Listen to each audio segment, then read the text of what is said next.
So we have a situation here. We have a situation here. This is the old house. This is our old house. So meron tayong situation dito. Kasi ito yung motor na nakapark dito. Ayan.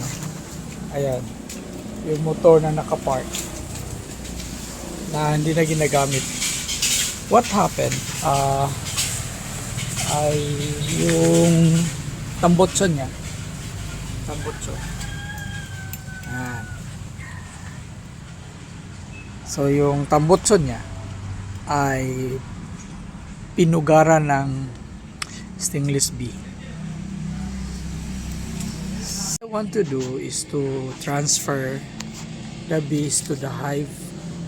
Ayan, so gumawa ko ng box. Ito yung box. Ito yung magiging hive nila. So, kasi nandito sa tambotso sa motor. Oh. Ayan o. Oh. Ayan o, oh, tambotso oh, sa motor. So dyan sila pumapasok. Kaya ginawan ko ng ayan. Lagyan ko ng tubo. Papunta doon sa box. So the idea is papasok sila dito sa galing sa tambotso papunta doon sa box, tapos dito sila lalabas sa butas. Yan butas na yan. Ayan. Mayroon namang lumalabas pumapasok, pero as of this time parang they are swarming. Yan dito, nandito sila sa labas, parang nagkakagulo sila, parang hindi sila nakakabalik doon sa butas. So I think nag-a-adjust pa sila. Ang dami oh. Ang dami. So ang sayang kasi kung nandito sila sa loob ng tambotso. Ayan, hindi mo makita kung ano kalagayan sa ilalim. Kailangan nating i-move sila to a better hive. So ito na nga yung ginawa ko na hive. At saka nandito sila ngayon. Pero dito sila nagsuswarm oh. Ayan. So I don't know. Maybe later ma-adapt nila yung bago nilang daanan. Ito yung bago nilang daanan. So kung titingnan natin, mayroon namang lumalabas, pumapasok pa ilan-ilan.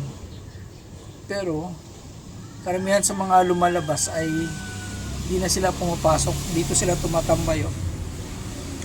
Ayan. So ang iba ay lilibot-libot. Ayan. Pero kung tingnan mo dito, ayan o. Mayroon naman.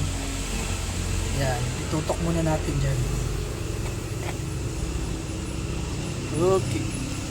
So, itong situation. That's the situation. Ito kasi yung butas nila. Yan, syempre, hindi na sila makakadaan dyan kasi tinatapalan ko siya ng masking tape, no? So, hindi sila makakapasok dyan. So, dapat dito sila papasok. Galing sa butas, pasok sila dito, tapos lalabas sila dito. Ayan, oh. Ayan. Meron naman nakaka-follow sa idea. Kakaintindi kung anong gawin. Pero dito, ang dami, oh. Ang dami. So, dito, nood muna ako dito. These are stingless bees. So, hindi sila nasisting, no? Pero if they are threatened, nangangagat din ito sila. Pero as of this time, parang naghahanap lang kasi sila kung paano sila mag-adjust doon sa bago nilang daanan. So, I think magagawa naman nila ito ng paraan. May mga workers na yata na ayan, nag sa kanilang ruta. Ayan oh. Okay. So dyan lang muna kayo guys. Dyan lang muna. Yan. Yan lang muna. So yan yung motor oh. Yan, maraming bees.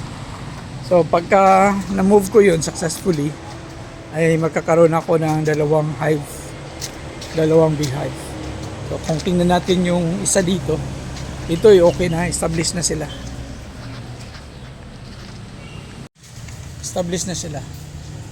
Ito yung kanilang entrance, exit. Ayan, Dami nila. Okay. So dito lang muna. I'll keep you updated. Bye!